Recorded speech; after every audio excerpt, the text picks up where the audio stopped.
आपकी जो बजट तकरीर थी बड़ी इमोशनल थी। आपने कहा कि अब तो बोलने का भी दिल नहीं करता।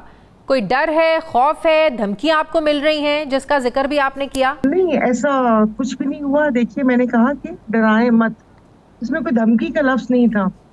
और मुझे एतराज इन लोगों पे था कि जो असेंबली में बैठे हुए जो हमारे साथी हैं, वही हर बात के ऊपर, या आई एम सॉरी, आपके मीडिया में से भी कुछ जिन लोगों के साथ थोड़ा अच्छा ताल्लुक है, तो वो मैं पिछले 20-25 दिन से ये सब सुन सुन के मेरे कान पक गए थे। कि तो मैंने उनको यही कहा था कि जिस वक्त आप लोगों की, तो वो कहते हैं ना, कैंपेन में दीवारों पर लिखा हुआ देखा है बचपन से कि नडर, बेबाक और दलेर की आदत, और आपको ये 25 करोड़ आवाम के नुमाइंदे बनकर आए हैं। अगर किसी के साथ ज्यादती होती है तो आप नहीं बोलेंगे तो कौन बोलेगा? तो यही जो मेरे साथी हैं, यही पिछले 20-25 दिन से यही हो रहा है कि खामोश हो जाओ, चुप हो जाओ, ये हो जाओ, वो हो जाओ। तो मैं यही पूछना चाह रही थी कि क्या होगा मेरे साथ। नहीं, कौन से साथी? हुकूमत की तरफ के लोग या आपकी अपनी पार्टी के साथी? कुछ हुकूमत के ज़ाहिर जिनके साथ है उठना बैठना, और ये जो कुछ हमारे ओपोजिशन में बैठते हैं, यानी कि वो कहते हैं कि कान पक गए थे मेरे कि अभी कल की बात है कि कल आके हम आपको एक मुझे कहा गया कि एक बहुत मुखलिसाना मशवरा दे रहे हैं।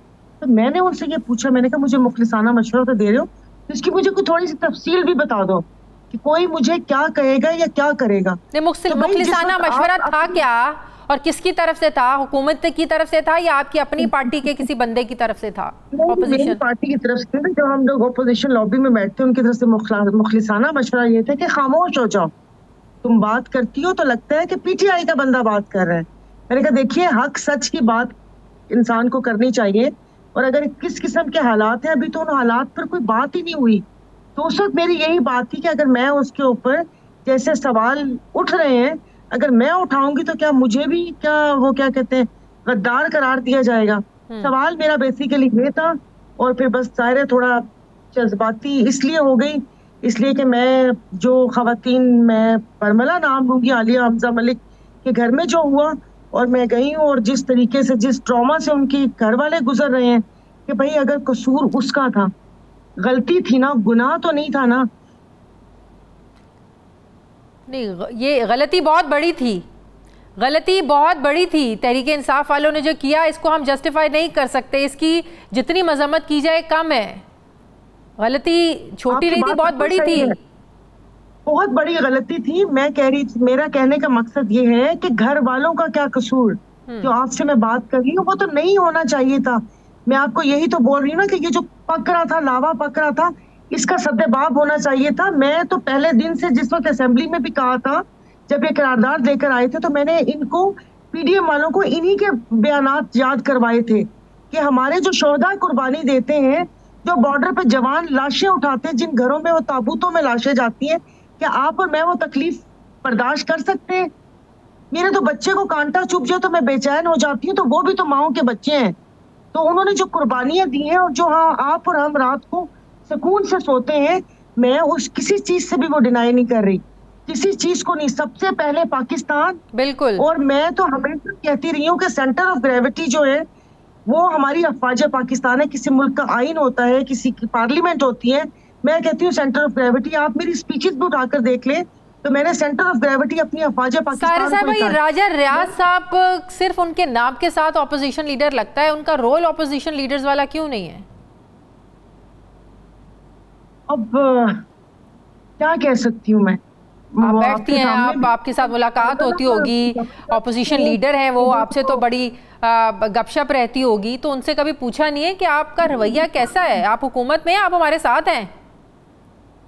अब मुझे ये समझ नहीं आ रही कि मैंने पूछा था कि अगर आपको पीटीआई से इख्तलाफात थे, जो आप अपनी पार्टी के साथ, जो बाकी लोग थे, ज़ाहिर है ये भी कोई वो डाई हार्ट तो पीटीआई के थे ही नहीं।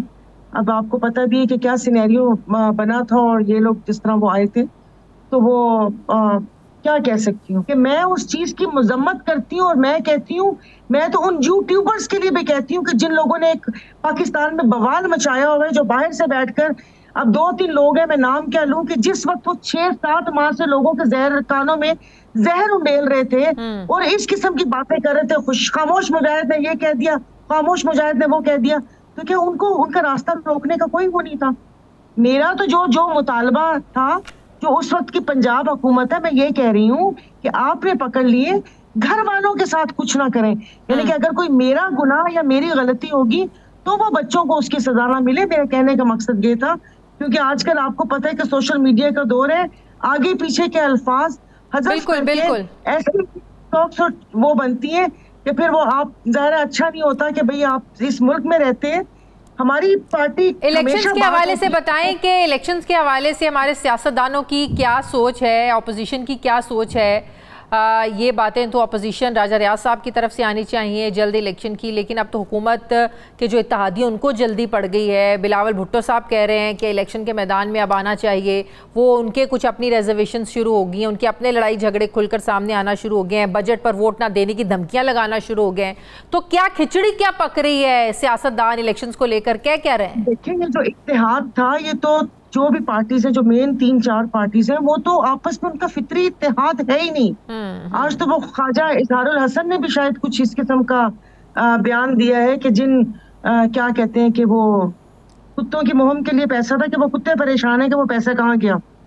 तो ये जब गैर फितरी इत्तेहाद होता है तो वो आपकी की भी अगले बंदे को कहाँ लगता है। तो अब तो वो कह रहे हैं ना कि सास की तरह एक मुहावरा है कि बात उस पर आ गई हो कि आटा गूंथती हो, आटा गूंथते हुए हिलती क्यों हो। अब तो इतनी छोटी बातों पर एतराजात इनके शुरू हो गए हैं। तो ये इत्तेहाद चलता हुआ लग रहा है। वैसे तो 2 महीने रह गए हैं असम्बली के वक्त में, ये इत्तेहाद पहले खत्म हो सकता है या आपको लग रहा है मुकम्मल करके अपना वक्त इलेक्शन में जाएंगे ये लोग? अगर इनकी अपनी अपनी बका की जंग है तो नून लीग बहुत बड़ी गलती कर रही है। वो अपनी कोई थोड़ी सी चंद एक अचीवमेंट से वो समझ रही है कि शायद हम लोग मतलब सब कुछ सीधा वो हो गया, लेकिन ये इत्तेहाद मुझे राजा रियाज साहब की एक बात बड़ी अजीब लगी। वो भी ये बात कर रहे हैं कि हमें तो तब तक इलेक्शन में जाना नहीं चाहिए जब तक मुआशी हालात दुरुस्त ना हो जाएं, जब तक हमारे हालात कुछ सीधे ना हो जाएं। इलेक्शंस का हमेशा शोर तो अपोजिशन मचाती है, अपोजिशन की तरफ से ये आवाज़ें आती हैं, समझ नहीं आ रही वो तो नून लीग वाली जबान बोल रहे हैं। अब पता नहीं, अब वो अपने हालात की, अपनी माली हालात की बात कर रहे हैं, क्योंकि मतलब ये तो होता रहता है। मतलब आसपास के पड़ोसी मुल्क भी अगर इधर उधर से देख लें तो ये थोड़ी सी माशी मुश्किलात तो आती रहती हैं, और वैसे भी क्या मुश्किल दौर से गुजरते रहते हैं हम। लेकिन ये कि इलेक्शन होने चाहिए, और उन्होंने तो तायद की है कि अगर इस असेंबली की मुद्दत बढ़ाने के लिए कोई करारदाद आई तो वो उसको भी सेकंड करेंगे। और पीपल्स पार्टी का तो ये है ना कि पीपल्स पार्टी के पास तो अब जो नून लीग वाले कहते हैं कि जी उनके पास सिंध है, हाँ। और उससे एक ट्वीट आती है नासिर शाह साहब की कि अगला वजीर आजम बिलावल भुट्टो, और दूसरी ट्वीट आती है हिना परवेज भट्ट की कि अगली वजीर आजम मरियम नवाज। तो ये सवाल तो वो होता ही नहीं कि इनके इत्तेहाद चलेगा नहीं चलेगा, जब हर कोई अपना अपना वजीर आजम बनवाना चाहता है। तो और इलेक्शन किस तरह और अगर इलेक्शन कराची में जिस तरह मेयर के इलेक्शंस हुए तो कौन एतबार करेगा, कौन मानेगा ऐसे इलेक्शंस को? देखिए, हाँ, मुल्क में हमेशा मैंने तो ऐसे ही इलेक्शन होते आते हुए देखे हुए, वरना इनकी वो क्या कहते हैं, सिंध में जो जीडीए है वो आपको पता है कि जाहिर है हम लोगों की अपनी सीट्स थी। 2018 में 10 थे, उसके बाद 1 सीट पर हम लोग आ गए। तो क्या कहते हैं, ये तो फिर सबको सोचना चाहिए था। आज सब मेयर के इलेक्शन की मिसाल क्यों दे रहे हैं कि वो इलेक्शन ऐसा हुआ था। 2018 में मुस्लिम लीग फंक्शनल का भी कोई हाल देख ले कि वो हाल कैसे हुआ था। तो हर जगह यही होता है। अब वही मैं कह रही हूँ ना कि जब आप वक्त ऐसा आता है तो आपकी की भी अगले को कहाँ लगता है। तो अब ये इस किस्म की बातें आएंगी। जलाल चौधरी साहब के तो और भी बड़े बयानात थे बिलावल भुट्टो के लिए, पता नहीं ये सब लोग कैसे भूल गए। लेकिन अब इकट्ठे चल नहीं सकता ना, हमारी आंखों को भी ये वाला इतना इत्तेहाद देखने की आदत नहीं है। तो वो अब मैंने अब एक बहुत दिलचस्प मराहिल में दाखिल हो चुकी है। तो इसमें मैं तो तहरीके इस्तेहकाम पार्टी का क्या मुस्तकबिल लग रहा है आपको? तहरीके इस्तेहकाम पाकिस्तान पार्टी अभी नई पार्टी है ना, जुबान पे नाम ही नहीं ठहर रहा है। इस्तेहकाम पाकिस्तान पार्टी वो तहरीके इंसाफ से, लोग भी तो तहरीके इंसाफ के है ना उसमें, तो भी नई पार्टी है, जुबान पे चढ़ते चढ़ते और टाइम लगेगा एडजस्टमेंट में।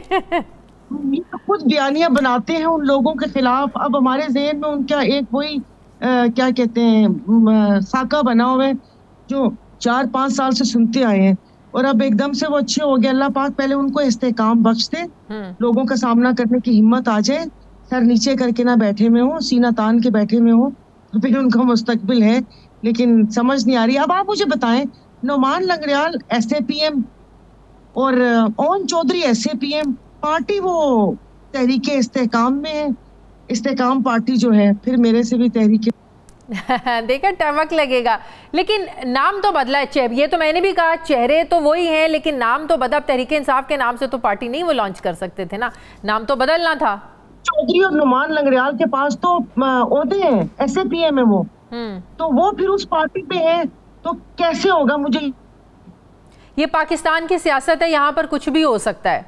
आप ये बताएं कि चौधरी परवेज़ इलाही साहब, जब आप लोग तहरीक इंसाफ की हुकूमत के इत्तेहादी थे, आपके वो इत्तेहादी थे पंजाब में भी, तो वो उनके साथ जो सलूक हो रहा है इस पर आप लोगों की तरफ से कोई आवाज़ नहीं उठाई जा रही है? उनके साथ पता नहीं, देखें वो कोई दिल से, तो जो मैं सच आपको बस बात बताऊं, सबसे पहले वही लोग हिले थे। वो तो अब CM पंजाब के ऊपर, आपको मेरी आवाज आ रही? जी आ रही है, आ रही है। जब ये नो कॉन्फिडेंस हुआ था तो सबसे पहले PMLQ ही हिली थी, और ये कोई मुल्क को बका के लिए के साथ, ये तो वो एक सूरत हाल ऐसी बन गई कि वो ना जाए मानदन ना पाए रफ्तन, ना निगलते बने ना उगलते बने। तो ये पूरी की पूरी काफ लीग तो पहले ही हो जाती। झगड़ा तो CM शिप पर था, और ये झगड़ा अब से नहीं है। जब PMLQ बनी है तो उस वक्त भी बड़े मियाँ साहब यानी इनके वालिद साहब की ख्वाहिश थी कि वो अपने छोटे बेटे को CM पंजाब देखना चाहते थे। झगड़ा तो ये हुआ था, आपके लिए मेरे लिए, या जो अवाम है उसके लिए झगड़ा कभी नहीं होता। लेकिन इसका ये मतलब नहीं है कि उनके साथ जो सलूक हो रहा है हम उसको जायज कहें, जिस तरीके से उनको उठाया। बिल्कुल बहुत बुरा वो है। एक खानदान, इनके खानदान की तो मिसालें देते थे, इनकी रवादारी की, इनकी मोहब्बत की सारी। वो तो अब मुझे बताए ना कि जब घर के दरवाजे और ये भी टूटे हुए थे, और वो मुस्कुराए भी हैं वजाहत साहब, और बड़ा मजे का देखे कि वो एक ब्यूरो चीफ को देख के मुस्कुराए थे। तो ये नहीं होना चाहिए था। और उससे पहले मैंने कोई PTIQ का नाम भी सुना था 1 साल पहले। ये मुझे नहीं पता कि बात बन नहीं सकी, या वो कहते ना कि वो शतरंज के खेल में कोई मोहरे आगे पीछे हो गए, वरना जो खबर हम तक पहुंची थी वो PTIQ की सुनी थी हमने। अच्छा, PTIQ भी बनने जा रही थी? PTIQ बनने जा रही थी। अब ये IP भी आ गई है बीच में से, क्या उसमें चीज आ गई